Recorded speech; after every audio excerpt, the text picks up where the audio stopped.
It is February the 22nd, 2026.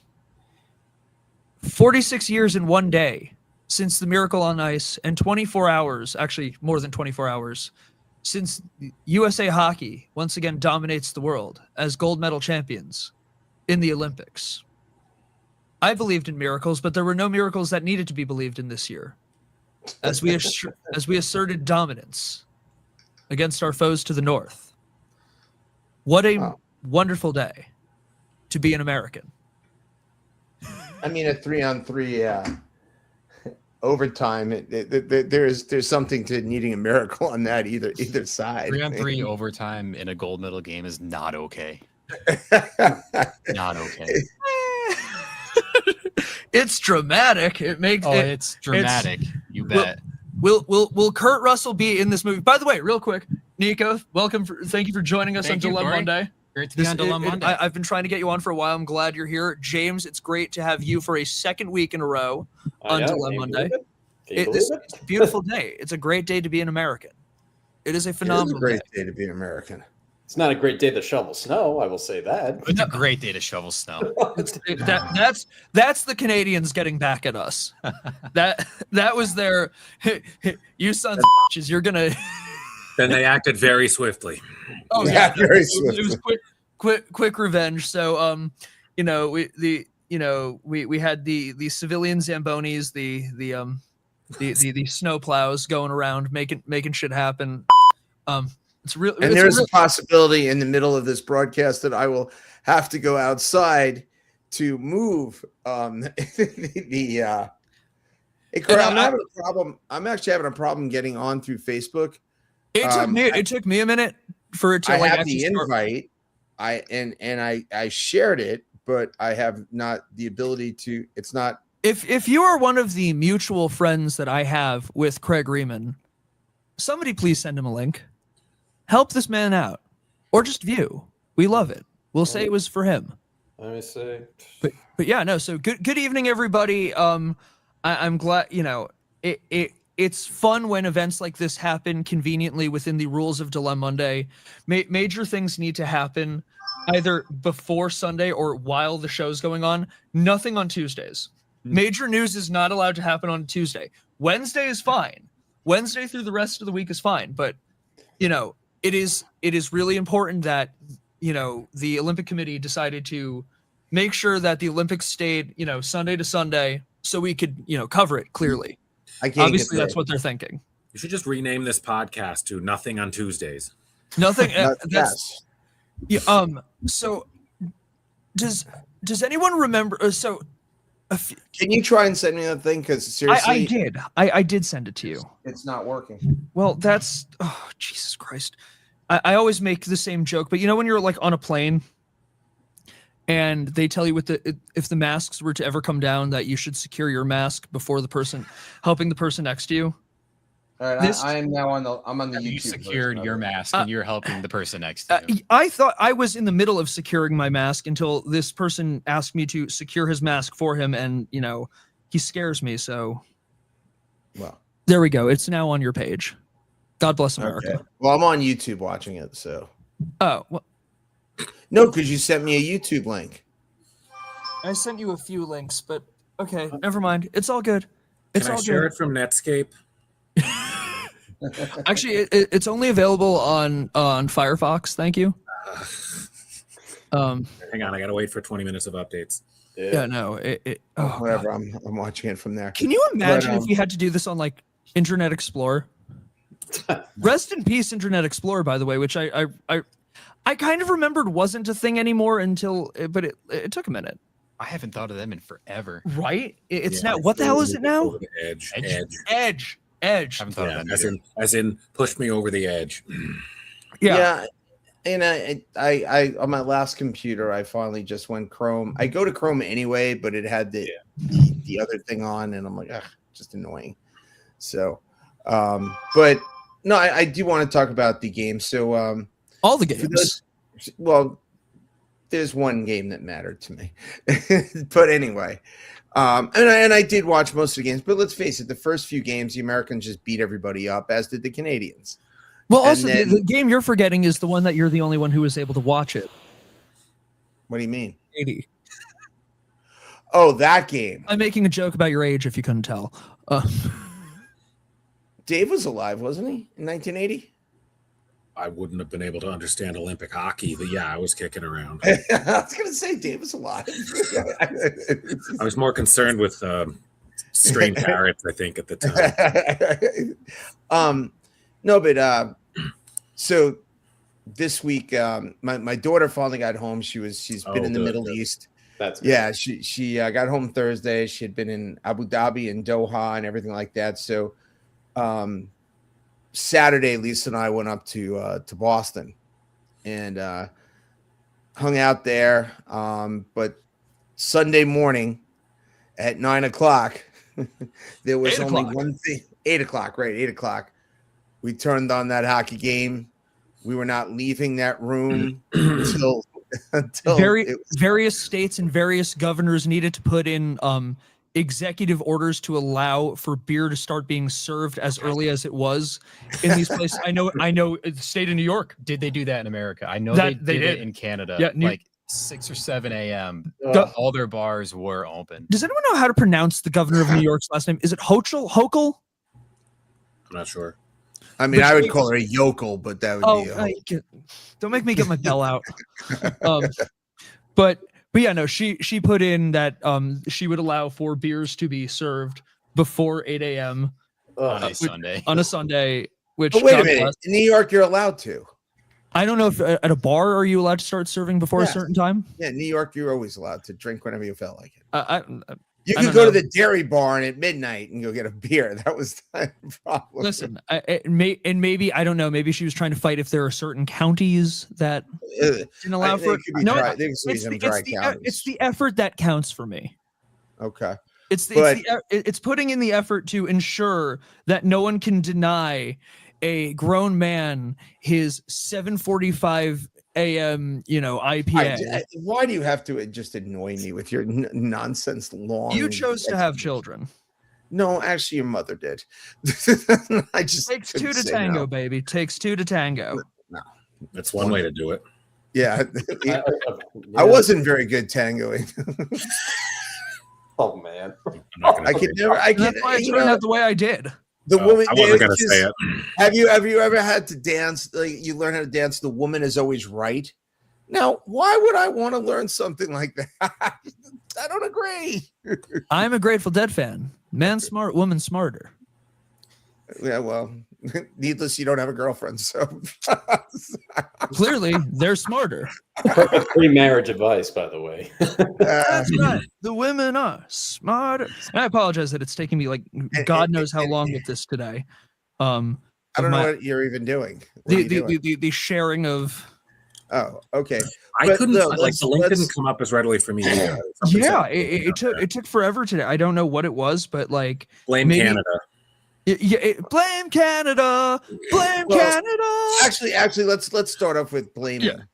So, after we won the game fair and square by all rules, there was one Canadian on a team who had some gripes about losing, and I got a problem with that.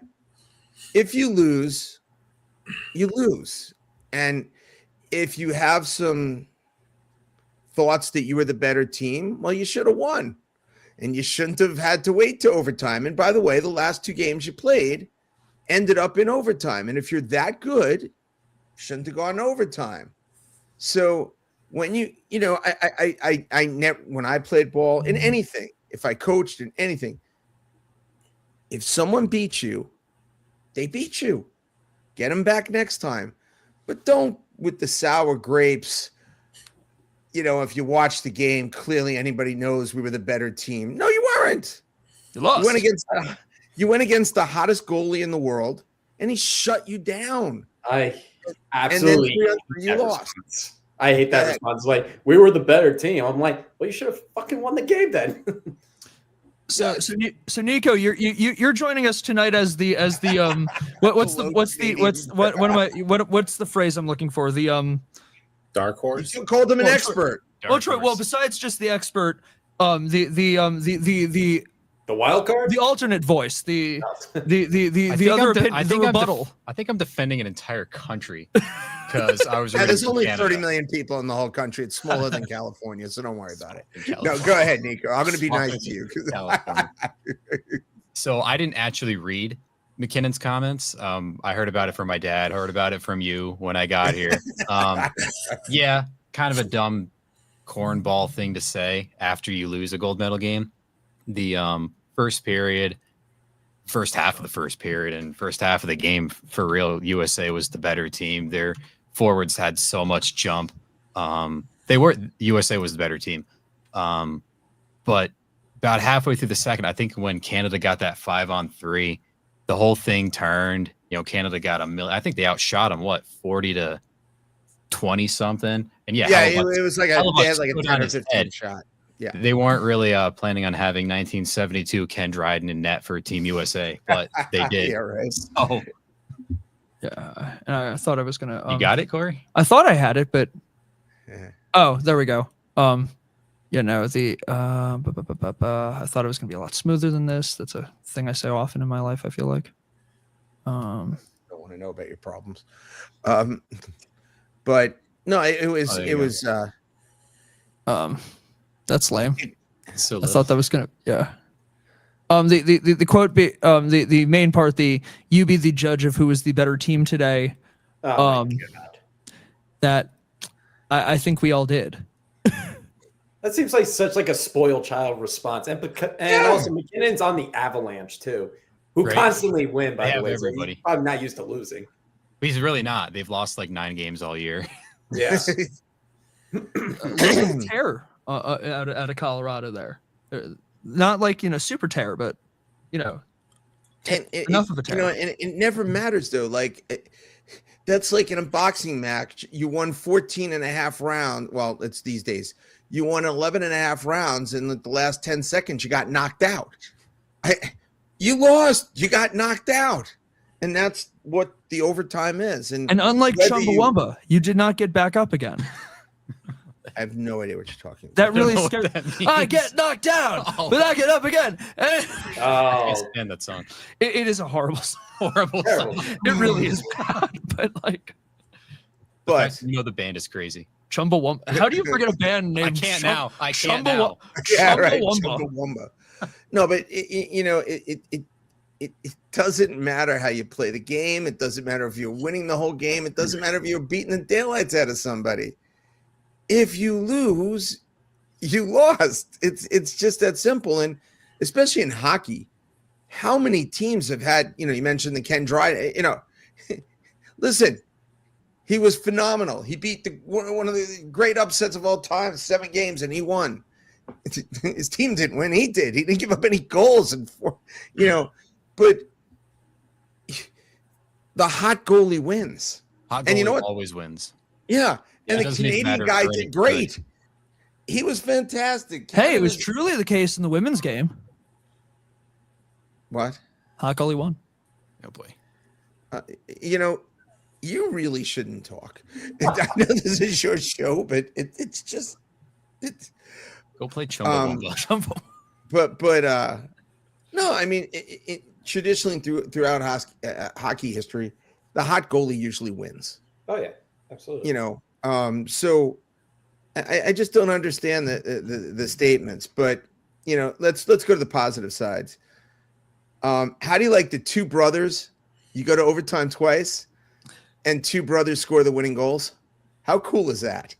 That is cool. I actually didn't realize that until just now, but yeah. You know, and then also let's not forget their mom was working and consulting with the women's team. She was a women's USA 1992 silver Yeah. medalist. Yeah, so like she, you know, the whole Hughes family. This was a family affair. Like, and that's Well, what the I'm saying. dad worked for the Toronto Maple Leafs for that, And the Bruins. yeah, and but when the boys were little boys, they actually In really Orlando. grew up in Toronto, which is funny because they're American. But you know, I mean, it just. But how cool is that? You want to talk about proud parents? Your two boys got the game-winning goal in overtime. Come on, you're walking around with your chest. Yeah, and he's got dad husband of the century right there. Like, you know, everyone except your younger son and you and the family are like, hell yeah, but it's still your brothers and your mom just did something. Yeah, but he's a first round draft choice. Also, Oh yeah, Luke. Yeah. It's Yeah, not like like he's 4 a years. scrub. Like, Oh, how fun would that? Oh, is that the Christmas card? Is that the Christmas card? The three of them in USA jerseys. No, the Christmas card is going to be Jack with his face Oh my all tore up, no teeth, Yeah, It's, I mean, and fighting a okay. gold medal. now if the Wheaties box that comes out does not have Jack's face with the blood and the teeth missing, come on, Dave, you could do a whole routine on that one. I mean, that's just beautiful, man. I love that the second thing when you type in Jack Hughes, it's not Jack Hughes hockey, it's Jack Hughes teeth. Teeth. Hey, Yeah. what a way to be remembered. Man, it's an iconic photo now at this point. Yeah, no, this will go down as one of the great photos in Olympic history. But he everyone's everything that a hockey player should be in the middle of the second period. He's finding his teeth on the on the ice, like he's picking up his teeth. I have also never seen anybody get hit harder with a high stick than Jack got hit. Oh God, with that was errant stick from Bennett. that Right. was Oh my God. You could stand at home plate and get hit with a baseball bat, and it wouldn't be that hard. It was This just dude- insane. He's not taking like on the football team concussion protocol behind No. the screen. And he's a No, I coach, don't put me back. He didn't miss a shift. He literally came out like a minute and a half later. I yeah, he's mean, like, okay, grab the teeth and go. and I'm not making fun of concussion protocol. It's a good thing, but it just doesn't matter in a hockey player. The dude's coming out there. I think You it's know- kind of funny. A shift or two later, Jack got a high sticking penalty. I think on Bennett, the guy that hit him. I think Bennett lost a tooth too. Well, Good. isn't that how they got the 5-3 advantage? I on think the, so. So Which, oh my God, listening to him, like he's going to the bench. There's only like 4 minutes left in the game. He's like, oh no, I did this. I'm gonna end up. They're gonna make fun of me on Barstool Sports. They're gonna rip me apart. They're gonna rip me a new one. But watching, you know, when they had the 5-3 advantage and everything, you know what? Maybe the Americans aren't as talented. Maybe they don't skate as fast, whatever. But you know what? They had heart, man. I actually beg Look to at this differ. kid. I think the USA was the more talented team. Canada just had better individual players like McDavid, McKinnon, Makar. I don't know if USA has any guys like that, but Right. everybody on USA was super good. Like Canada had Sam Bennett, you know, like a checking winger. I think he's really a center, but like more of a winger guy. Okay, USA had the Kachuk brothers. They're just better than Bennett. Like, I'll take Brady Kachuk over Sam Bennett. Any Dare day. I say, not the best guys, but the right guys. Okay, Herb. Okay, Herb. But Kachuk, okay, the Kachuk brothers. Ike, You know, the every- real life no, Hanson brothers. hold on. Before this Olympic thing made the Kachuk brothers likable. At the end, he takes out his buddy's jersey. Oh That my was- God! that All was the Johnny awesome. Gaudreau stuff. Oh Lord. That was classic. Come Oh. on, Kachuk did. You know, I mean, that was just, you know, when with the kids out there. I mean, how do you like this American team did everything right, has said everything right. It was, you know, How do you not love these guys? They're funny too. I mean, they're just hysterical dudes. But then they made you cry. They made you laugh. It was like the Jim Valvano speech at ESPN that time God. on the ESPYs.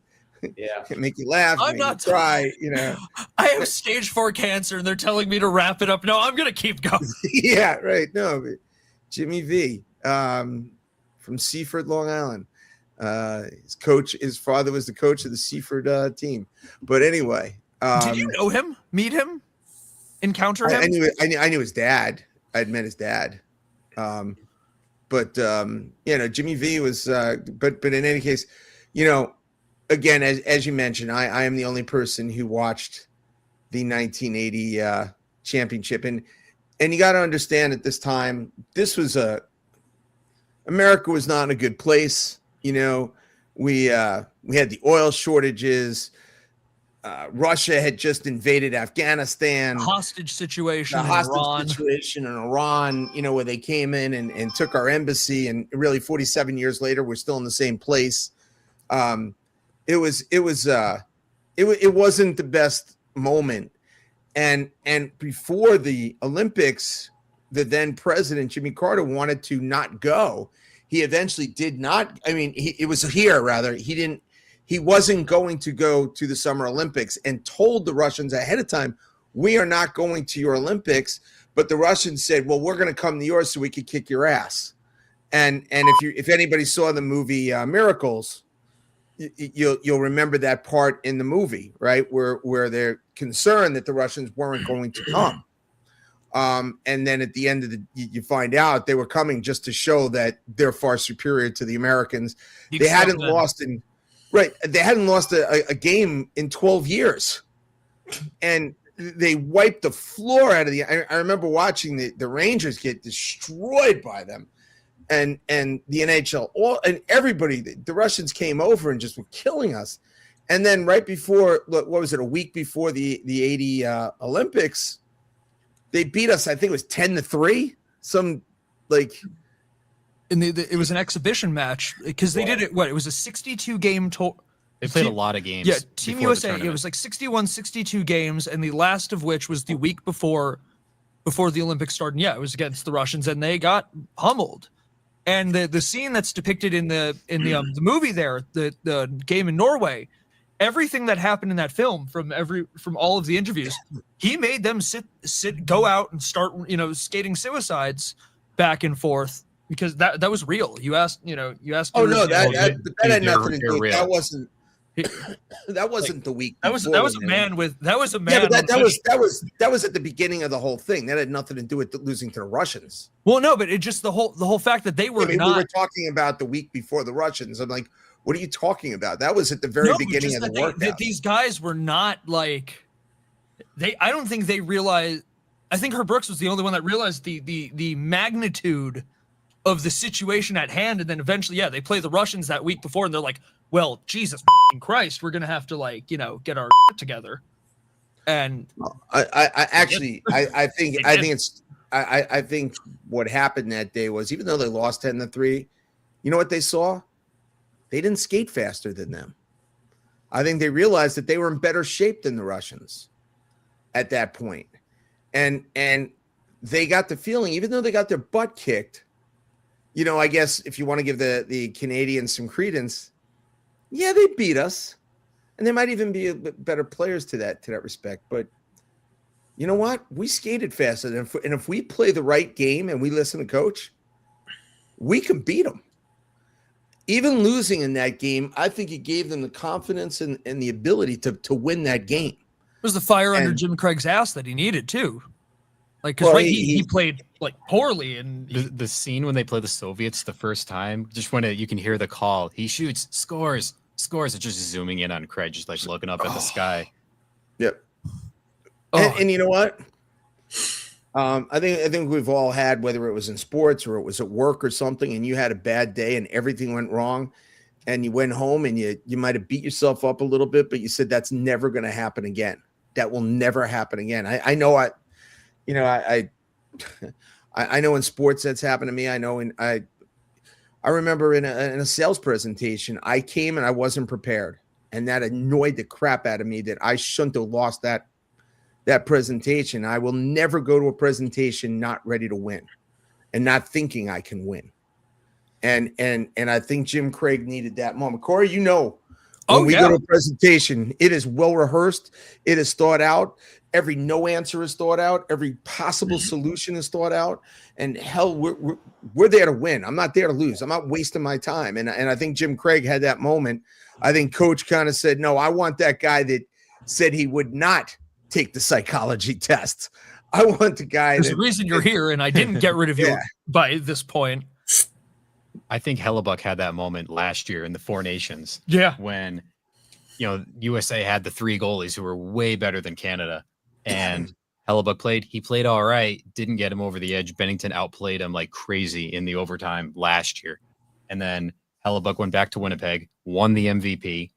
They got crapped on in the playoffs, but he won the freaking Hart Trophy as a goalie, which doesn't happen. Yeah. And then came back. They gave him the net again for the Olympics, said, you're a guy like the Canadians did to Bennington, who played really well. There's no goaltending somehow in Canada right now. He did what he had to, but no one can be mad. And look, and I know you, Nico, I want you to explain to everybody on what a 3-on-3, what happens in a 3-on-3 and why it's, look, if you win the face-off, you have such a gigantic advantage.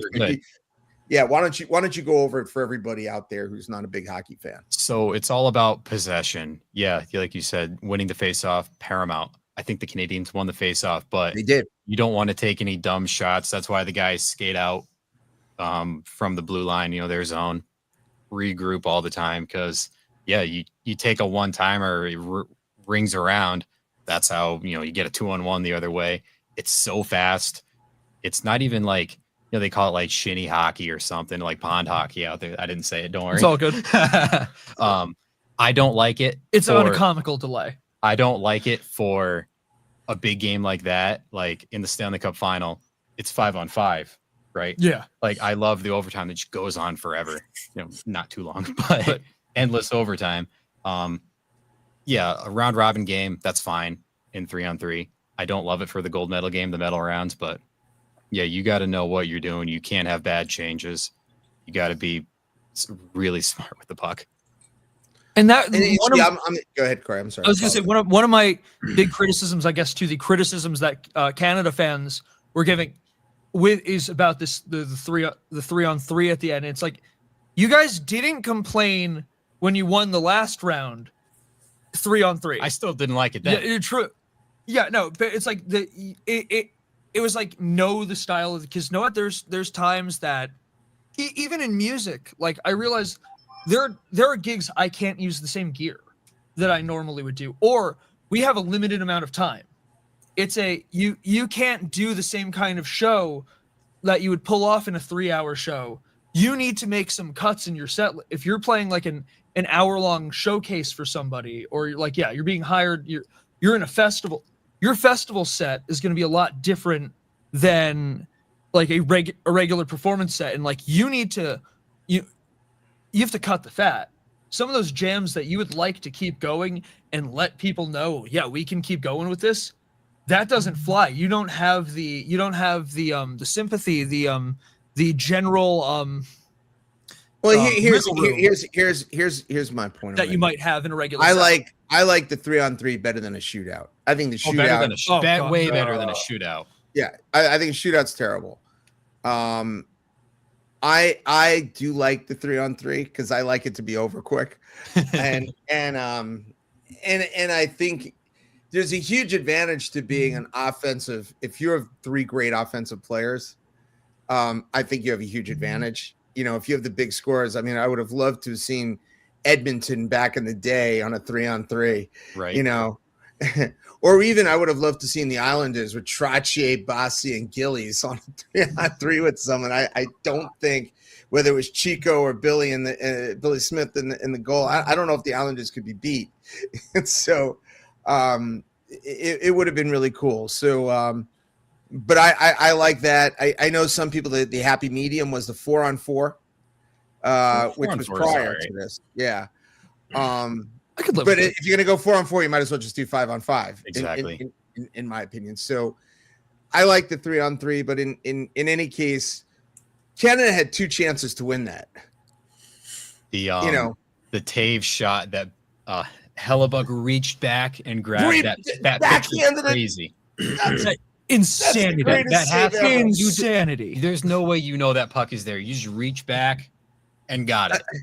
And you see Jack's like, dude, I don't know how the hell you did that. That's just. I don't think Hellebuck does either. Yeah, but I would tell everybody, no, dude, I knew it. It was the only way I could, could make it happen. It was the only save he could have made.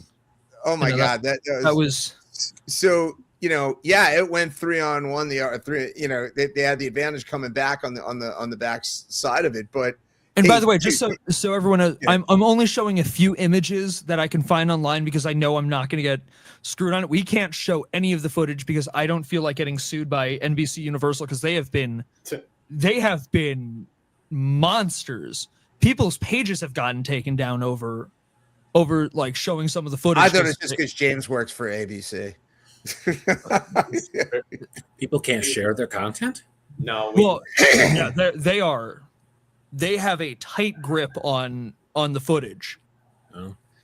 Well, you could share it on regular Facebook, but you can't share it on the podcast side of it. Well, yeah, you can share it from NBC, but yeah, every single day, I get something from Facebook. One of your posts, we need to take away your monetary value on this video. And then I have to agree that they could take my monetary value away from XYZ video. And you may take my 5 cents from this. Yeah, I was like, wow, I make a whole like $17 a month or $7 a month for which is impressive. I get some people that watch and listen to the stuff, but what's the complaint? Is it like that Corey's playing copyrighted music when you post? Yes. Yeah. Yes. Yes, that's exactly what it is. Actually, I never get in trouble if it's Corey playing it, but when I take someone else's, when you make say a Craig Riemann reel, which we all love a good Craig Riemann. I take like the weekend of all the stuff that's going on, and I take a Led Zeppelin song and I put it behind it. The people from Led Zeppelin go in there. Sometimes it's a year and a half later, and then they say, for now you're not making any more money on this, and it's like, oh, I'm so devastated. I made $2.25. Oh. That's not a whole lot of love. Yeah. Oh, there you go. Whole lot of love. There you are. Yeah, no. But just wait. But anyway, so yeah, on a not even a regular basis, every day, every morning when I get up, I have these things on Facebook. You have to agree to, or do you want to fight it? The funniest one is I used one of Corey's own songs, but he's on BMI and BMI flagged it. I think Corey himself flagged it. Yeah, just annoyed one morning. No, my effing music. Yeah, but actually on that one I said no, I'm not giving in. So I haven't seen what happened yet. Yeah, take it to his manager, see how it works. but yes, no. At work, we could not show any footage of Olympics. So if we had to do an Olympic recap, we had to use pictures, and I absolutely hate using pictures. It doesn't do what happened in the game justice. Yeah, no, it's true. That's so unfair. I mean, ESPN's a sports network, and all you're doing is showing recap of the game. NBC, you got to show the damn game and all the seconds afterward stuff. I've said a lot during this job. I'm not going to say it on the air. I don't think that some of that stuff is again, you don't want me using Led Zeppelin music in my reels. Although the problem that I have with Facebook on it is, why do you give me the ability to do it? You put the reel they ask you, please put the reel together. And then they say, oh, this would be a perfect song for the background of the pictures we just put together. And you're like, oh, you're right. That is a great song to put it.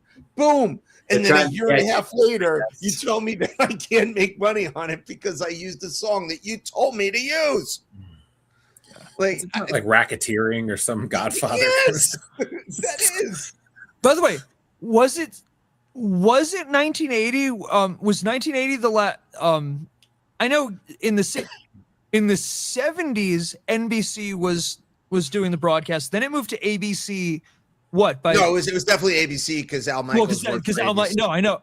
Even though again, Al Michaels, his first Olympic broadcast though was NBC. It was the Olympics I believe the Summer Games prior. So, I think it was. and the only reason I know this is because Mike Tirico is an absolute television nerd. By the way, can we just give a huge, like, his commentary yesterday was he was feeling it. He was this man was. I love Mike Tirico. He was. It was fun just listening to him. He had a hold on it. He's in terms of like current like broadcasters, he's definitely like on top of that list in my opinion. Oh, I would. You know what? He does all the he gets the emotional side without it being pompous. I know your big thing against Bob Costas. Yeah. Well, because like, as you always say, Costas was meant for radio in the television era. No, he's meant to shut up. He became such a pompous ass. It's just horrific. Mike Tirico is the most pleasant. He's inviting. He doesn't make his audience feel stupid. It's like watching with a really nice person who's trying to give you the best experience that you could possibly have. And he's just a good person. And I, even if it's something that I'm not really a big fan of, if Mike Tirico is the person doing the game or the pregame, I'm listening because I enjoy his voice, his demeanor, and that he's just a good person.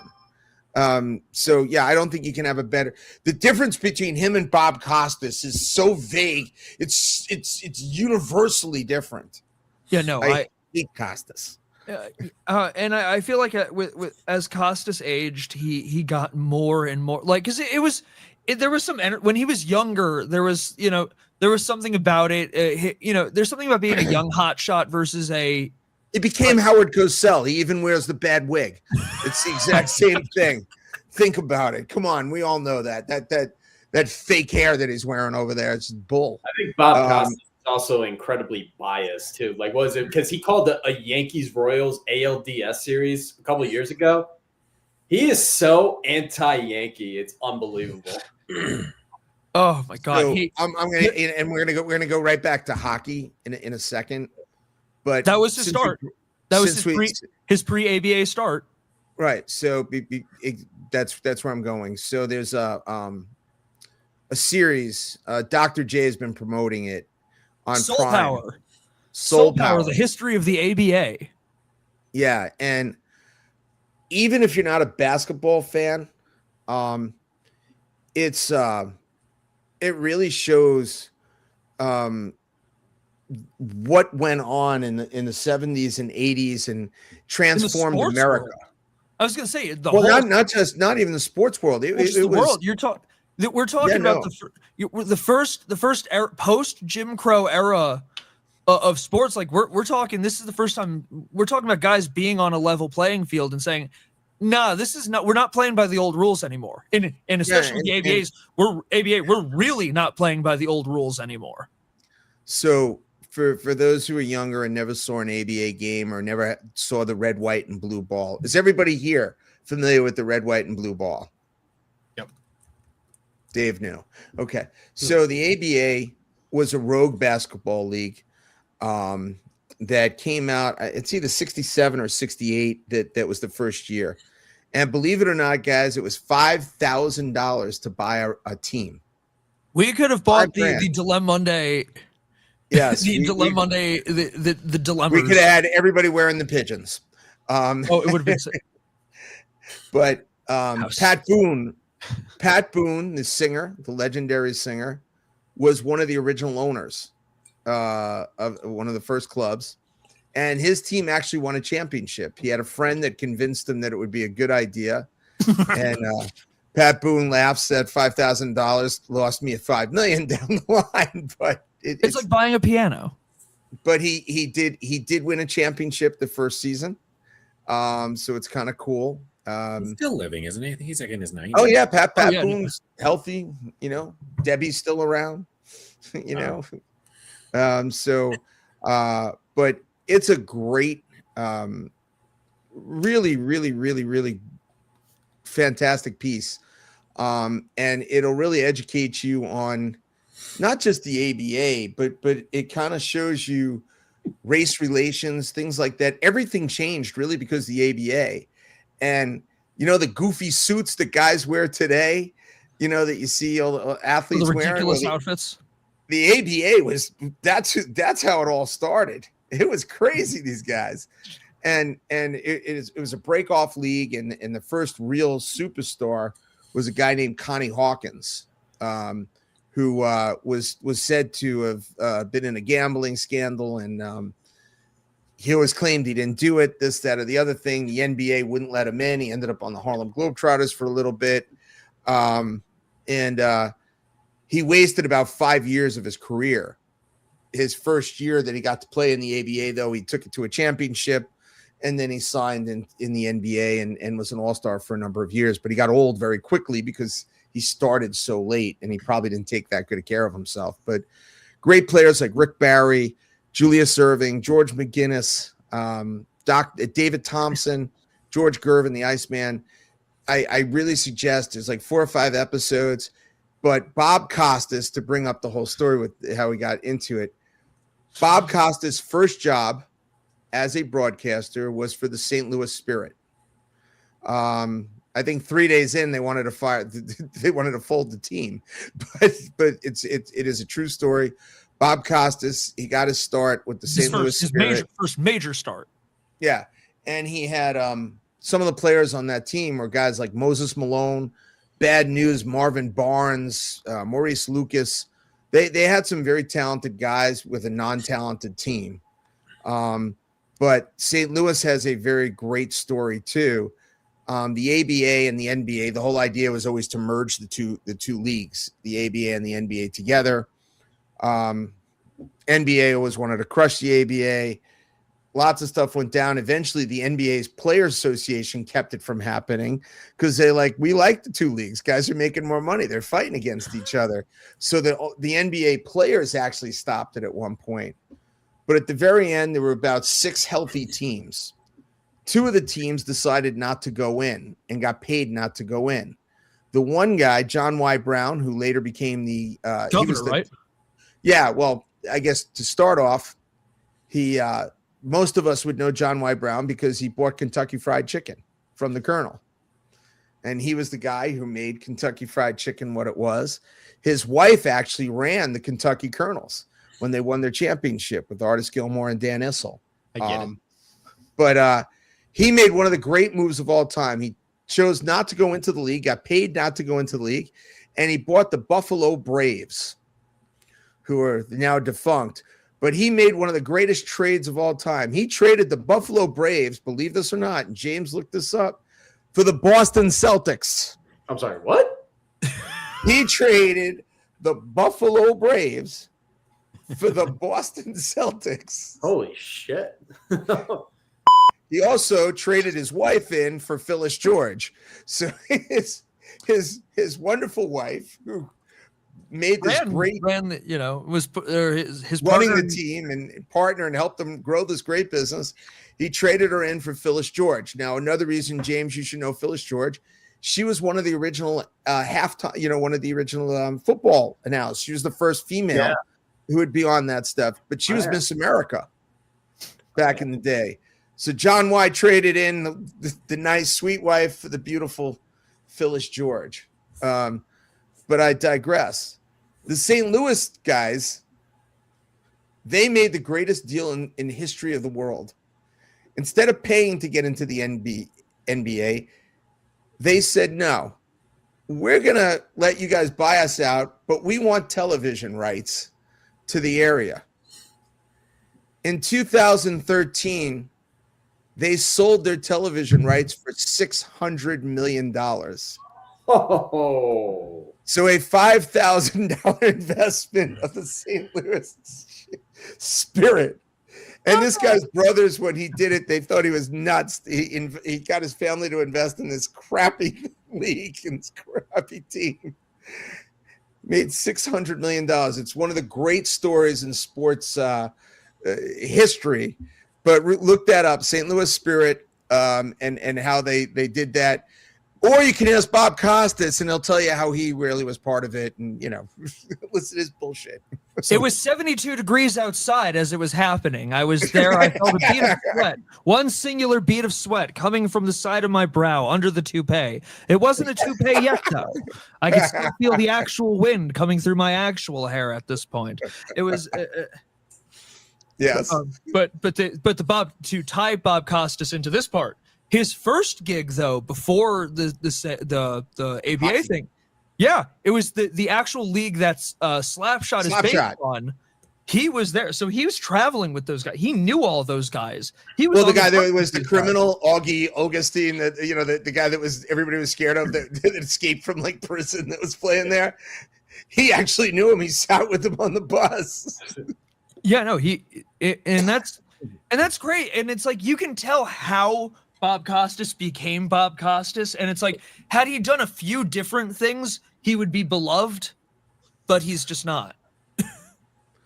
I think he went from an icon to just a pompous, arrogant windbag. Bob Costas to Bob Costs Us. Yeah. So, anyway, remember who had the job before Mike Tirico? It was Bob Costas. Yeah. So and his pink eye. Oh boy. But Mike Tirico, to go back, he does a fantastic job, and really, I'm trying to remember the gentleman who used to do it that was fantastic on ABC. He was the guy with the Wide World of Sports. Oh yeah. And he was the Munich, the one who did the whole thing. He had a wonderful. They're all voice. dead. Yeah, no, but he had a great voice. Also, he was another one of those. He was the anti Howard Cosell. And someone will tell us the name because I can't remember. Yeah, Jim. Jim Oh Nance? my God.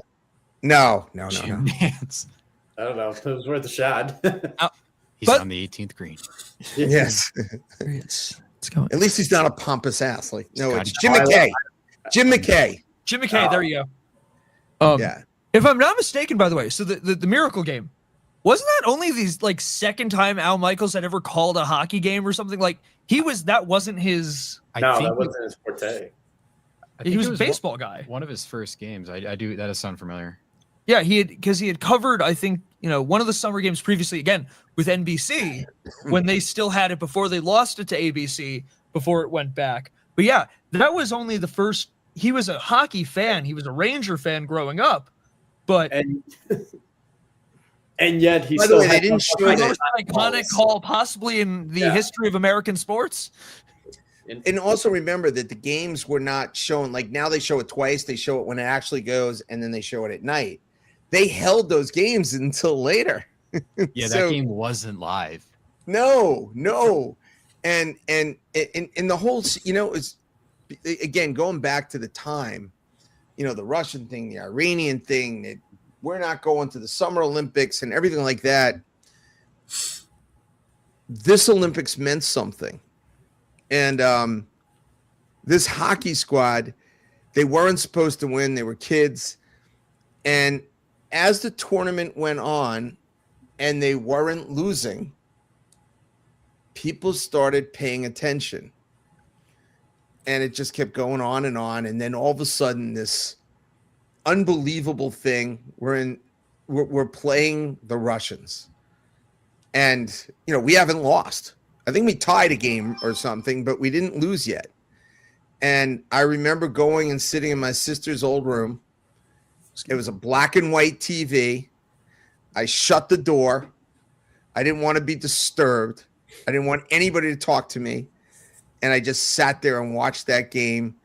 And when Al Michaels, do you believe in miracles? I was screaming, jumping. I never had so much pride. After Russians, it was great. But then you realize they had to win one more game to get the damn gold medal. I think that's the crazy. Can you imagine getting into the mindset of like, you that's like David having to keep the battle going. Like, you killed the giant. And then you got to go But now fight there's everybody 10,000 other else. people. You got The Finns, right? Finland. Yeah. yeah, Finland. Can And, you imagine that goes the other way? Yeah, you beat one of the great Goliath, but you stories of lose to sport the goes finish. away.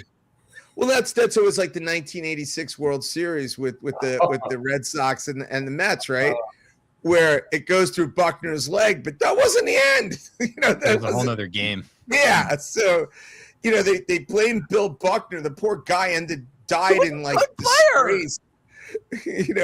Poor guy was wearing high tops. They had one more out to get to, was it? Right, before right. that even happened. And besides everything else, Dave Stapleton, who was a good first baseman, they should have put him in at that point anyway. And everybody was blaming poor Bill Buckner. It was so sad. I can tell you where I was that day too. I was watching at the Marriott right next to the Nassau Coliseum when that happened. So I was there that night watching that game. You weren't at the game because you were with your girl? No. Are you not? No, you're trying to be Robin Williams. No, that's the 1975 World Series. It was a good hook. But try and know your sports history. That was 1975 World Series. Yes, Game 6, Carlton Fisk home run. Whoa. Yeah. So yeah, good job, dopey. And yeah, I'm a little bit of a sports geek to some extent. I can absolutely tell you every single one. Well, it's funny with the ABA thing. I knew every player they were mentioning because watching it with him is hysterical because he's not just saying, "Oh, I know this person." He's giving me height, weight at the time, and where they went to college before they said it on the thing, or didn't. There used to be a book that was put out. I think it still might be. I'm not sure. It was Xander Hollander used to put out of every single player in the league, and it would give you all their stats, where they went to college, a little something about them, who they were traded for. And yes, I would memorize every single page, every single player. I did that for baseball, basketball, and football. So yes, as big a geek as Corey is in music, I was that big in sports where I don't know it as well as I used to. I love all those competitor leagues. Craig, did the ABA poach any NBA players into their league, or is it just the other way? Yes. They did. Yes, that was exactly how it worked out. So one of the first players that they poached was a guy named Rick Barry. Yeah. Rick Barry was a superstar, great player, and they poached him. And then the NBA sued and prevented Barry from playing for a year, actually. His father-in-law was hired by Pat Boone, actually, to coach and the other that was probably the biggest poach that the ABA did to the NBA. There was one bid that they tried to make, which would have, I think, changed the entire course, not just of the league, but possibly basketball history. This dude named Lou Alcindor, who they said, "We've got $1 million. We'll give you $1.8 million. $1.8 million, Lou Alcindor. We'll give it to you." But so for those of you who don't know who Lou Alcindor is, I was going to say he said no to the NBA and changed his name shortly after to Kareem Abdul-Jabbar. But that was. Can you imagine the course? But you got to tell the one other thing beforehand. So I'm giving you one chance. Both sides get to make one bid. I'm not doing a bidding war. You come with your best offer, and that's it. Nothing else. And but wait. Here's the part. So the head of the ABA, the person who ran the league, was another very, very famous player. At one point, known as the greatest basketball player in the world. His name was George Mikan. George Mikan played for the Minneapolis Lakers. He won 5 championships. He was the greatest player of the time. He then became the ABA commissioner. The league said, we need to win this Lou Alcindor thing. We need to get him. And supposedly they got together, all the teams, and we're going to offer Lou Alcindor $1.8 million. They had this check already. They showed the check.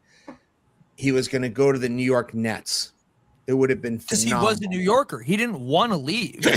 He would. Well, remember he great played, for him. but hold on, he played for UCLA, so he had been in the West Coast and he won numerous championships in college. He played for Power Memorial High School in New York. So that's. But anyway, Lou had told everybody best offer wins. For some godforsaken reason, and it's one one offer. offer. You can't go back and forth. George Mikan came in at a $600,000 offer. The Milwaukee Bucks came in much higher, and he became a Milwaukee Buck. And soon thereafter, the Bucks traded for Oscar Robertson, and the Milwaukee Bucks won their first championship. And he told the ABA to go buck themselves. Yeah, no, it was. But the thing that you're also missing, and this kind of goes to Nico's point about poaching. The one other thing that did happen was the ABA was the more creative league. They had a red, white, and blue ball, but they also came up with the hardship rule. So prior to this, you had to play 4 seasons, or you couldn't go into the league until your class had graduated college. So even if you weren't in college, you couldn't be drafted until you were 21 or above. So that the ABA said, screw that. We need players, and we can snatch them before the NBA can even take them, and there won't even be a bidding war, and we'll just grab them. That's what the WHA did. NHL, you got to be 18. WHA, you only had to be 17. That's how they got Wayne Gretzky. That's exactly same, and it's the same era. You know, all that stuff is going on at the same exact time. Like I said, those leagues like poaching players is like kind of cool. Like even with Live Golf now, like, right. All right, politically they're a little questionable and they're falling apart now. But like 5 years ago, when Koepka's going over there, Rahm's going over there, it's like who's not going to go over there? Rory had to draw a line in the sand. He's like, I'm not doing it. He's like the spokesperson for the PGA. Like we hate these guys. Now everyone's kind of coming back USA. Now, like, oh, let us back, USA. Well, no, but that's kind of what happened with the ABA too. So the famous players, the famous player was Spencer Haywood and Julius Erving. Julius Erving played for UMass, but he only played 2 or 3 seasons.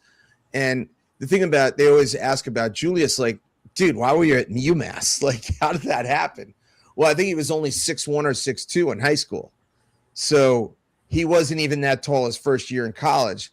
But all of a sudden, he grew to 6'7", and he became this monster, averaging 20 in college. 20 plus and 20 plus.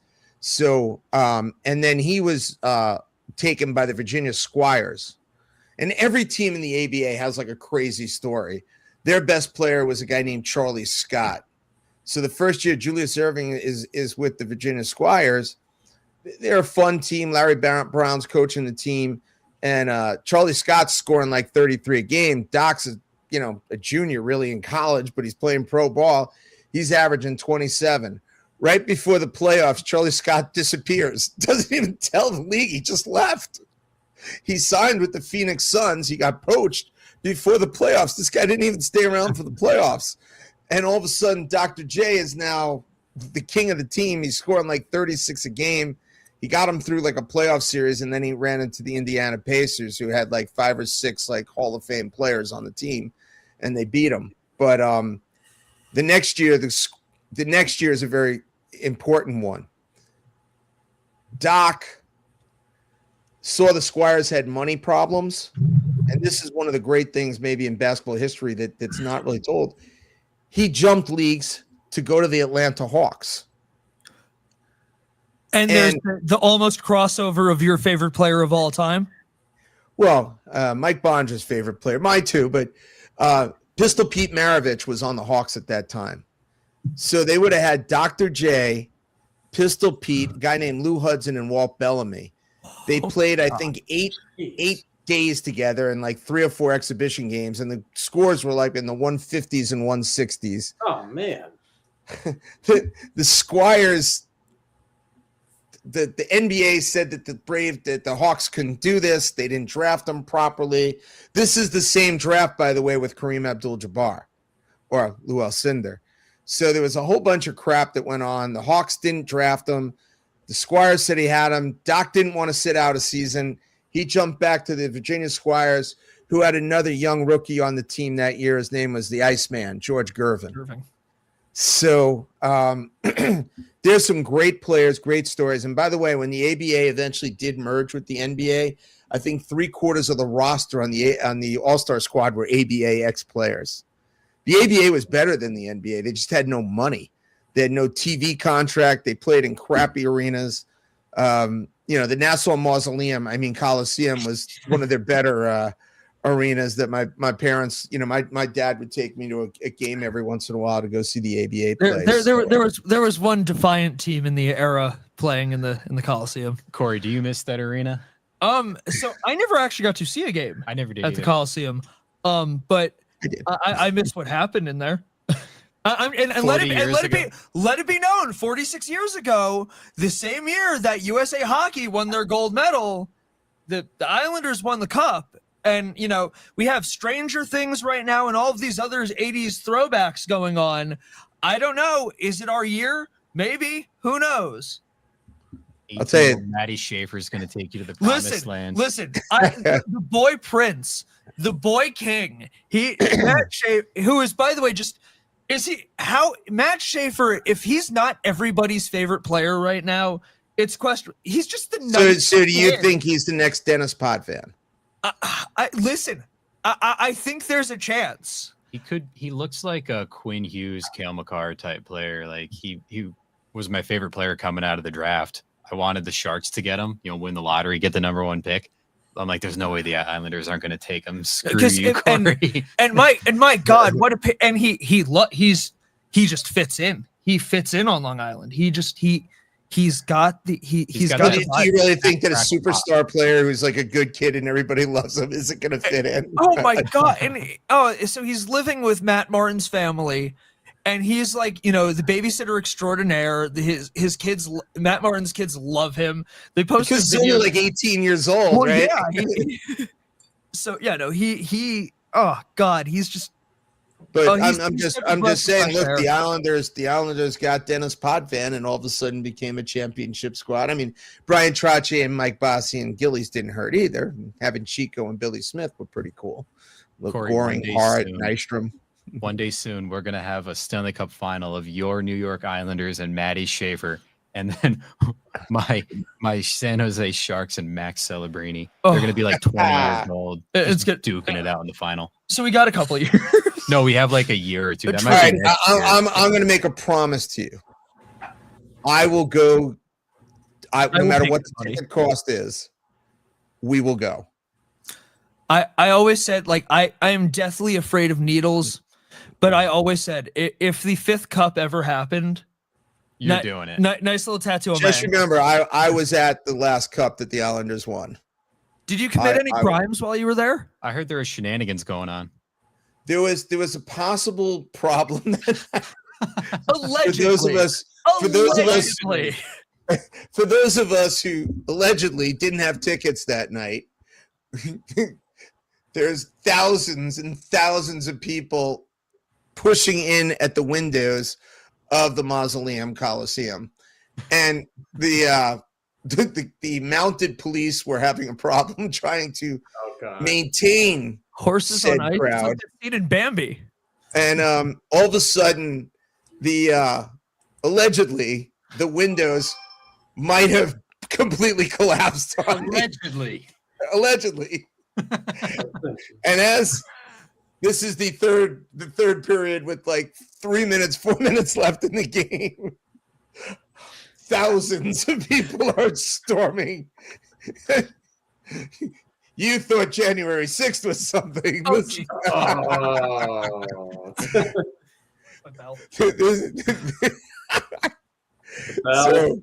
Is the bell coming out? But in any case, I think the camera threw up in the meantime. It did a the allegedly thousands of people were rushing into the stadium on the seats. Now 3 minutes became 30, 40 seconds. The Islanders win. Or cowbell.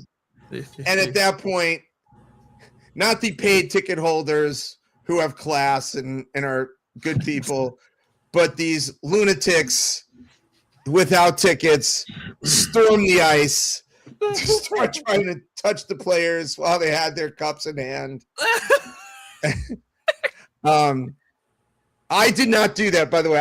I allegedly had nothing to do with any of this. You weren't even in the area. Right. But my friend, who, Corey, you met his son recently. That unallegedly, that is the truth. That is the truth. His dad did end up on the ice. And he got his ass kicked. I was gonna say, didn't hit the back of his head get to meet a billy club? It certainly did. They got acquainted. He was a big dude, so it didn't hurt that much. But on the ice, he was slipping, sliding, and smashing. But you stayed away from such tomfoolery. Look, I don't like the ice. I'm not going on the ice. But I was there for the cheering, and even though I'm a Ranger fan, I had some fun with that. Are you telling me you couldn't walk on frozen water? No, I could not walk on frozen water. Why is it RLEMAN? It's I accidentally a capital. No, let's fix this. I haven't fixed this in like weeks. I was like, because I don't even know who Relman is. There we go. Craig Relman. That guy, I know. Yeah, he's an asshole. Relman, yeah, I don't know. But in any case, yes, I was there for that last championship that the Islanders did win. It's a shame those other people were there as well. Allegedly got in. Yes. That area, I had lots of fun over the years with allegedly things happening. And Corey, as you know, your mother allegedly was with me on one of those said nights. Timber. Yes. And yes. I'll say nothing else beyond that. Merry Christmas, every one of us. Yeah, that's another story, another time. Dave's looking like, what the hell did the two of them do? Just wait for the post broadcast. We need to do like the. Does that so? Here, okay. I haven't thought about this. Bill Maher after the yeah. But here's one I haven't thought about of recent pop culture, of like things that had podcasts and then like podcasts based off of these podcasts. Whatever happened to Haley Welch? Whatever happened to Hawk to a girl? Who? Yeah, man, she was like the hottest thing for about 5 minutes. And talk to her, like maybe she's dating a hockey player. I don't know. Who knows? And like I know she had that little I have one more thing about the '80s squad. Yes. Do you guys know what Islander player or what 1980 gold medal winner went to the Islanders and then won 4 cups besides winning? What? Oh, Jesus Christ. It was not Jesus Christ. That is the wrong answer. I'm sorry, you didn't. He didn't claim the Messiah. NHL. Yeah, no, he. No. Yeah, no. Yes. Yeah, you weren't there. I'm sorry. Oh my God. James, I'm disappointed in you. Nico, very disappointed as well. Oh my God, no, I know. Dave, I know, has no clue who it is. So oh my God, no, I know. Won all 4 cups. I don't know this. Oh my God. Really? He was the one guy that went to the island. Isn't he Jewish too? No. No. That would be the guy who scored the winning goal in the 2 overtimes for the current team. Would be that. Wait. I swear Is he a Hall of Famer? He is not a Hall of Famer. He was a good player. I'm trying to go through all the guys that he wasn't even on the first line. He would have been on the second or third line. And Nico will attest. I'm looking this up in a very fair way. Corey, are you controlling my laptop? Firefox just opened and I didn't do it. I wish I was kidding. Oh no, Firefox. And it's Fox Sports. Okay, never mind. It wasn't Corey. Okay. Why did that happen? That was the weirdest thing. It's oh my God. Okay, I'm looking at this in fair. It's Ken Morrow. Ken Morrow. Oh, you're right. That is correct. It is Ken Morrow. Because by the way, let it be known, I only looked up the roster of names. I didn't look up who was who was on the 80 team that went to the Islanders and won the Cups? No, I looked up who was on the 1980 Raw. It was Ken Morrow, because that was the shot. That was one of the shots off of. It was a Morrow off of, and that's part of the Al Michaels cast off of from what's his face off onto Morrow. Yeah, and he was a good player. He wasn't from Silk off of Morrow, and that's when Eruzione made the goal that won the game.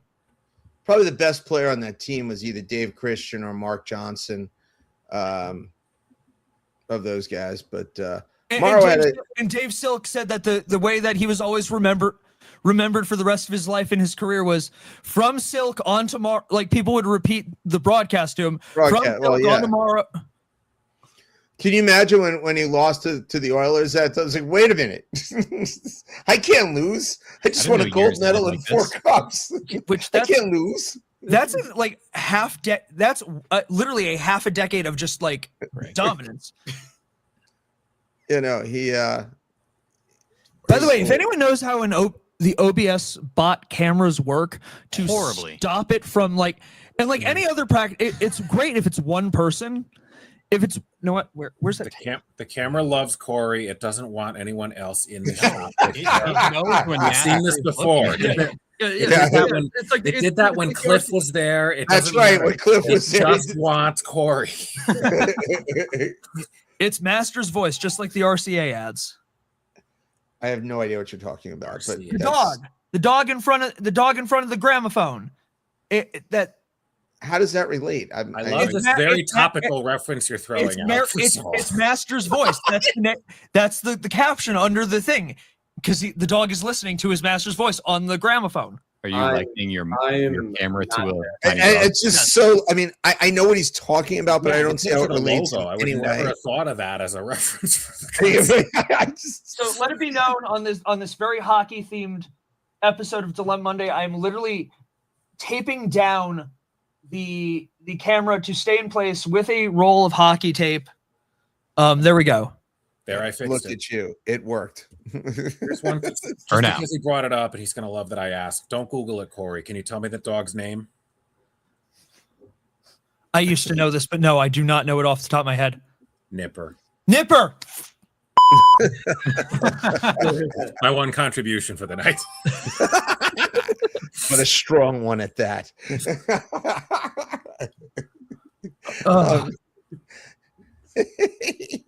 Does anyone know the first lyric that was ever recorded?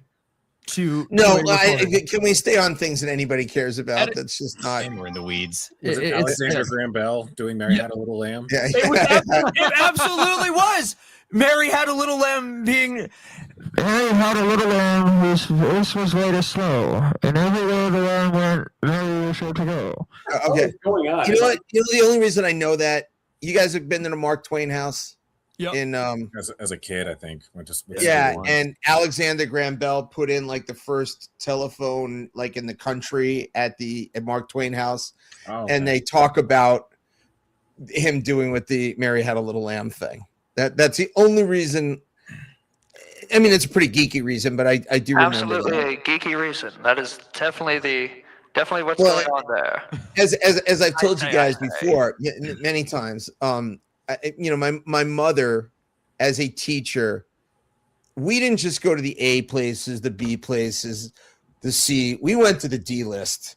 Like, if it was a museum that was cockamamie somewhere, anywhere, my mother, we had to stop there. So was that Mark Twain storage shed? Like, where did you go? We even went to Harriet Beecher Stowe's place. You know, we did the whole list. By the way, let me know. Like, I was disappointed. I went to the Mark Twain house. I want to say it was 3rd grade for a field trip. I would have loved to, like, why did they not have us doing both? It's literally down the sidewalk there. Well, it's still scary to walk down the side. Have you been in that area walking down the sidewalk? Yeah, I used to work over there. It's not that bad. Just don't go to that Dunkin'. You'll get extra money. By the way, the Mark Twain, the carriage house now gets used for private events. Maybe that's what I went to. It was like a big company function thing. I had to take Corey to a gig, not a gig. He went to a party there once. It was a steam vent. Oh, steampunk. Oh my God, with my miserable ex. Well, that's where you met her. That's where I met that horrible woman.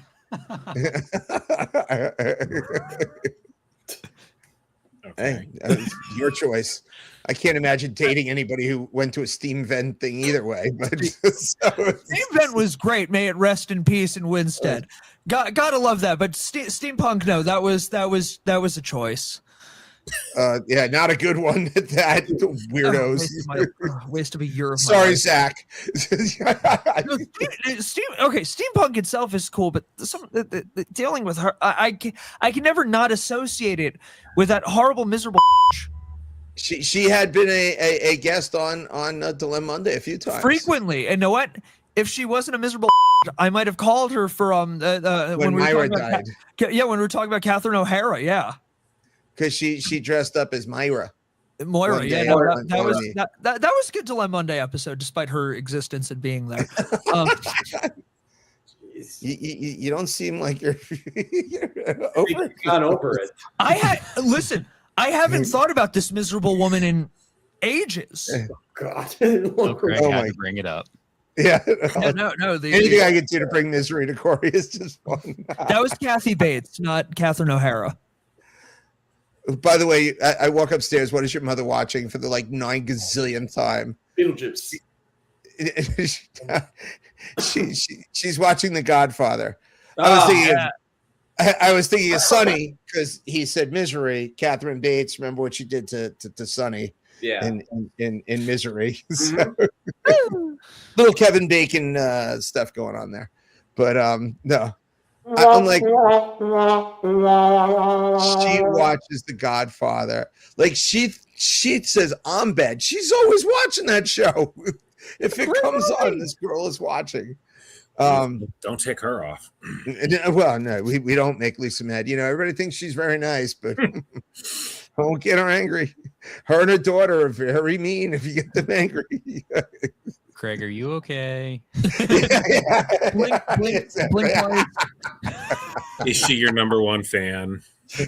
Yeah, exactly. Oh my God. So, but all right, we have 10 minutes left in this broadcast here. And the good news is Jordan still has not shown up to do the driveway at this moment. So we got through Dilem-Monday without me having to run out in the middle of the show to move my cars for him to come in and finish plowing the driveway. So, Yeah, which is definitely in this case convenient for the moment. It's by the way, I had grace, perhaps. The best part of, besides seeing my daughter in Boston, and Boston's fun, but we go to the North End for dinner pretty much every single time. Had such a good dinner at Baco the other night in the North End. But have you guys trying to get a seat in the North End in the Italian restaurants there? It is just you want to talk misery, waiting outside in the freezing cold. And it's always filled. Mm-hmm. Even it's freaking February below zero, and it's people waiting online. There are a few cities I've walked around in lower temperatures than Boston because it just makes sense. Walking in Boston just makes more sense. Well, you can't really drive. I've done it. built It's terrible. Yeah. I'm gonna have to say this: Boston is the worst city to drive in. Oh, it is. Yeah. I have The no big idea where I'm tank- going 95% of the time because the roads are just. But Can you walking, imagine I what it could was be on like foot. before the big dig? As bad as it is now, before the big dig, it was just Probably terrific. Probably worse. Oh my God. It's crazy to think like that's within my lifetime. That monstrosity that is. It feels like at this point it's been around for so long. How did they pull that off? It's beyond me. It's science. Well, bitch. there was a lot of Science. there was a lot of money that kind of went to other places. Culture. There's some Excuse guy me. named Whitey who took some money. Things happen, Speaking of the Godfather, well, how about the other thing about Boston, the whole seaport area? I mean, that's relatively new. That's No, like that place is awesome over there. Actually, seaport. think about the fact that how much of Boston physically didn't exist. Yeah. Yeah, When you 10, think 15 about- years right, ago. right up to even and this is going up much further back in history, but yeah, you think remember Faneuil Hall was on the water. Right. Faneuil Hall was at the port, that was the harbor. Like now you can walk and go to the Croc store. That was the ocean. It's funny where the seaport was new for you guys, in your lifetime. I remember when Faneuil Hall reopened as a Like a thing. as a thing, yeah. And that was pretty cool. I remember my parents taking me there, and I was like, like I said, if something happened within the United States of America or any place in the world, if my mother read about it, we were going there. There was no doubt we were on our way. We were going. So, but I thought I remember when the Inner Harbor also opened up in Baltimore. My parents like, the Inner Harbor, let's go. There's a great Greek. My dad read about a Greek restaurant in the Inner Harbor, so we had to go that weekend. You want some Philly cheesesteaks? I read about it. Let's go. You think about like Faneuil Hall and the Quincy Market.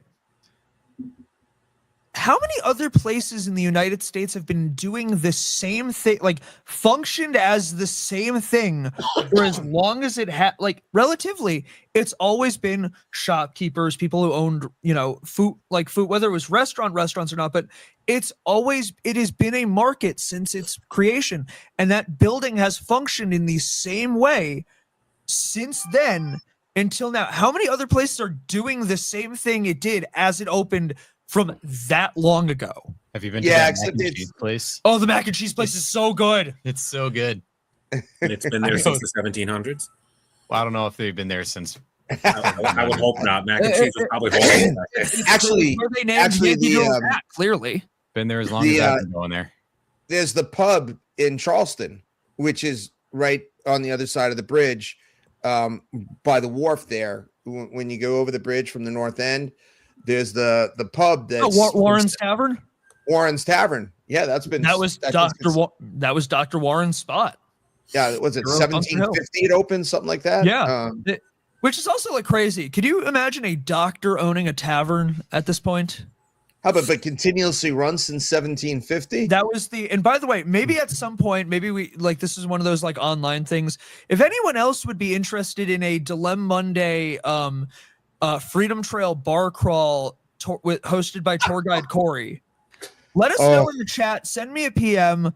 That was what I did for my 29th birthday. Our boy Rick was there. Ricky was faring well by the end of that. But we were it was fun. It was my last it was fun birthday of my youth, and I was like, let's do the free. I love history. I love. By the way, there's nothing more boring than going on a tour with Corey. I got to see, I will get to show you guys the only place in America where you can see a cold Sam Adams while drinking a cold Sam Adams. It's great. Corey, do you make tour guides quit because you know more than they do? Yes, he's horrific. And don't ever. Oh my God, going to Disneyland with Corey. It's so terrible. Do you know how much you pay for a tour guide at Disneyland? Yeah, you know how much I paid to get into Disneyland for you to ruin my whole entire time? They're wearing the stupid plaid. Listen, wait. $10,000 for that. Oh, God. Wonderful. Except here's the problem. I've been in Disneyland with you 100 times. We need to stop going with new people then. Yeah, but they're horrible. And you see the red and white light over there? That's the only thing that is not for nothing. That's the only one I know everybody with. Walt, he lived right above the fire station right over here. He was awesome because he was a nitpicker. He loved his details. He was great.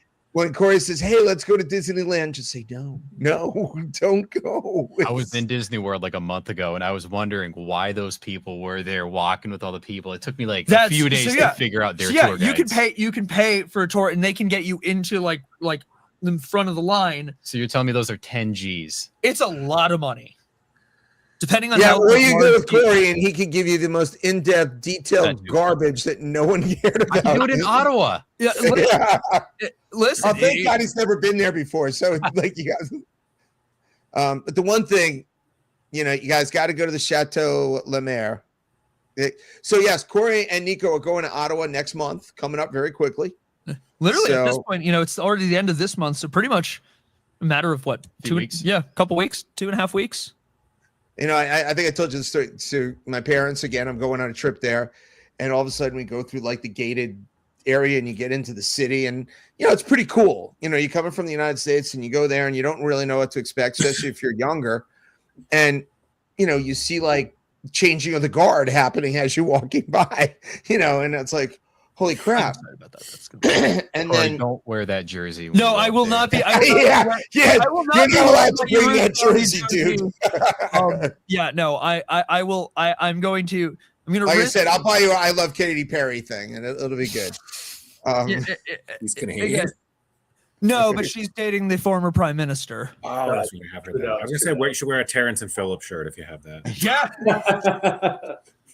But I remember we were going by and there's this magnificent castle, this really cool place, and I go to my dad, holy crap, who lives there or stays there? And he's like, your mother, your sister, and I for the next 4 days. So I'm like, where am I going? Get the hell out of here.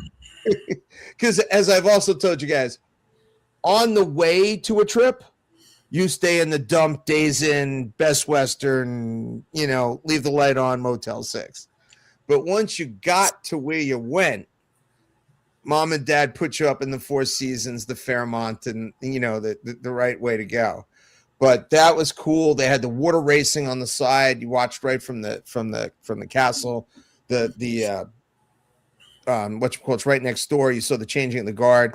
You guys are gonna have such a good time in Ottawa. It's a lot of fun. I just have lots of fond memories. And just let them know that hockey is better in the United States. You'll make a lot of friends.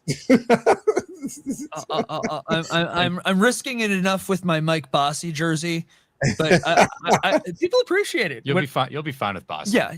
No, they'll be like, there's something wrong with you, but not too wrong with you. No, they say there's something wrong with you with that Islanders logo on the front, but the guy in the back is pretty cool. Yeah, no, well, give it the pass. Give it the pass.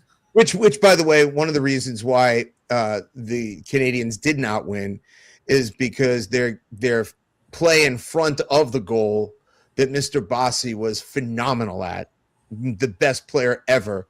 When anything bounced off anybody, anywhere, Mike Bossy's stick was there and it went right in the goal. Handsome SOB. And the Canadians just did a terrible job. Against the Americans on that. There were so many opportunities that they did not get. So if they had Mike Bossy, they probably would have won. If you want to critique the roster, they should have put Zach Hyman on the team. He's great at that. And why would you not? And I know we're a little over time. Mike Bondra, who is a former professional hockey player, he didn't get to the NHL, but he played in the minors right below. Mike's thing was, and he made a very good point. He goes, related to those Bondra, but actually, he is related.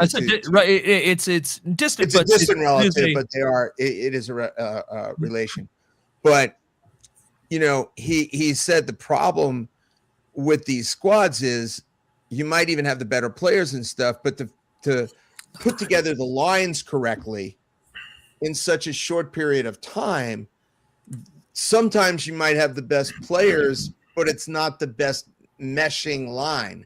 And all these USA hockey kids, they played juniors together at the NTDP. They played in the World Juniors together. Some of them played college together. 4 of them are brothers. Those two sets of brothers lived with each other while they were in whatever various Michigan. Yeah, these kids have been playing together for so long. Developmental that's league. A huge advantage over the Canadian kids. So yeah, they got a couple guys who are better, but they just haven't been playing together as long. Because I haven't said it, I think it is hysterical when you think about, that the Hughes brothers were living with the Kachuk family. The Kachuk brothers, don't know how to read, and the Hughes brothers have a book club. That's opposites attract. It's always that. Clearly. Forget your mother. You She's wonderful. You gotta love when you see all 5 brain cells between the 2 brothers working at the same time. It's like, love that. Now I'm now afraid to go to Ottawa, where that man might find me and see me. It's 9:33.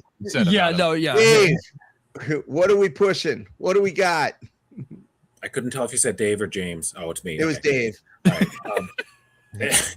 Mostly next couple months, a month or so, is going to be like private fundraiser shows, some in conjunction with the organization Money for Funds that I'm helping Lords Branch at in Connecticut for comedy fundraisers. I'll just leave it at that. Yeah, so my regular website, and then there's a link to the Funny for Funds. Thank you, Corey, for sharing both. So anyone who wants to run a comedy night fundraiser, please get in touch with me there. Oh, I got to do in Connecticut. Yeah, anyway. I got to do the album of the week, a very, very special album of the week. I was going to wait for you to go when it's your turn. Okay, sure. Okay, James, are you promoting anything this week? No, I am not. Wait more. That's all I can say. I'm excited for baseball season to start, honestly, too. Spring training's underway, And then we found out that February 16th, James and I will once again. The Yankees beat the Tigers. Wasn't it 20 4? It's spring training. I could give 2 craps about it, honestly. But 2 home runs by the judge. Spencer Jones also hit one. So yeah. But James and I will once again, possibly on February 16th. March 16th. March 16th. Yeah, not February. Yeah. March. It would already have happened. On March 16th. You missed that one a little bit. On March 16th, my half birthday. I was 16 and a half that day. I have to do that just if Lisa's listening, because she makes fun that I know when my half birthday is. But we will once again draft a championship fantasy baseball team. As we've mentioned many times, we went wire to wire last season. We were in first place from the first week on, because James and I just did a diligent, phenomenal job of drafting a phenomenal team all season long. So we will do that again. All right. Nico, why don't you go first? Oh, yeah. What are we promoting? You got anything to promote? Anything you want? Anything you want? You want any like message? Is there a hockey team that might be playing a game that you might be participating in? Open floor. Anything like your thoughts, questions, concerns, statements that the world needs to know. On the spot. Jeez. Well, I should warn you about that one. I apologize. Yeah. Well, I guess I got a game tomorrow at South Windsor. I played there for the first time in probably 12 years last week. Isn't time travel really fun? Disgusting. Actually, no, I played there with the T-Birds like 5 years ago, using the locker rooms. First time in like 12 years. They're as small as I remember. It is a disgusting rink. The ice was pretty good. It was so cold. I can imagine the ice is probably great. That place sucks. So it is Fenway Park of ice skating rinks. Time travel is incredible. You can actually go back and still smell the same smells as the 1980 Olympic team. Corey, did you know there's a Soviet flag in that rink? Is there actually? There's a Soviet flag in the rink. There's like Finland. There's like probably 5 different countries. I remember seeing Finland, and then someone's like, "That's a Soviet flag right there." I'm like, "There's no way." You gotta love it. But what is your album of the week? Yes, with former hockey rival and present ones in mind, how could the album of the week not have the theme song for Team USA and every goal they scored, pronounced Leonard Skinnard by Leonard Skinnard, featuring the final track, Freebird, a song that every USA hockey fan heard a lot the last 2 weeks. That's right. And by the way, if this album, let's just go down this track list. We're talking about one of the greatest debut albums of all time, period. I Ain't the One, Tuesday's Gone, Give Me 3 Steps, Simple Man, Things Going On, Mississippi Kid, Poison Whiskey, and Freebird. produced by the incredible Al Cooper of Blood, Sweat, and Tear fame. He was the guy that played the organ on Like a Rolling Stone, even though he had never played an organ in his life. He just wanted to be on that Bob Dylan session. We are talking about Magnificence off of this one album. And that's right, Play Freebird, USA Hockey, champions yet again after 46 years. We've done it to Nico's disgust and disgrace. We have done it. The women did it. The men did it. We made the men and women do it together. A lot of I'm not going to question that. I don't think a lot of them that might not be their preference, but that's okay. I watched both games, and like you, I had my moment. I watched it by myself. I had the house to myself. I sat in front of the TV, and I must have looked like a little kid screaming, shouting, having a I'm proud of this. You know what? I got to have and if nothing else, because I got to have a moment like you got to have, a moment you've told me about so many times in your life. This was my chance to experience that. So, it's very cool. I love this and country. For those of you who want to see the American men's team tomorrow, they will be at the speech. Yes, they will be at the State of the Union. They will be at the State of the Union tomorrow. They will. I'm sure get an extreme. There will be. Applause. I have to imagine there will be a USA chant. There has to be a USA chant. It will be the one thing that will unite the United States Congress and Senate tomorrow. And you know what? And if not, we have a big problem. I was going to say, and if I was going to make a closing statement like that, there are definitive moments that we can all stand aside.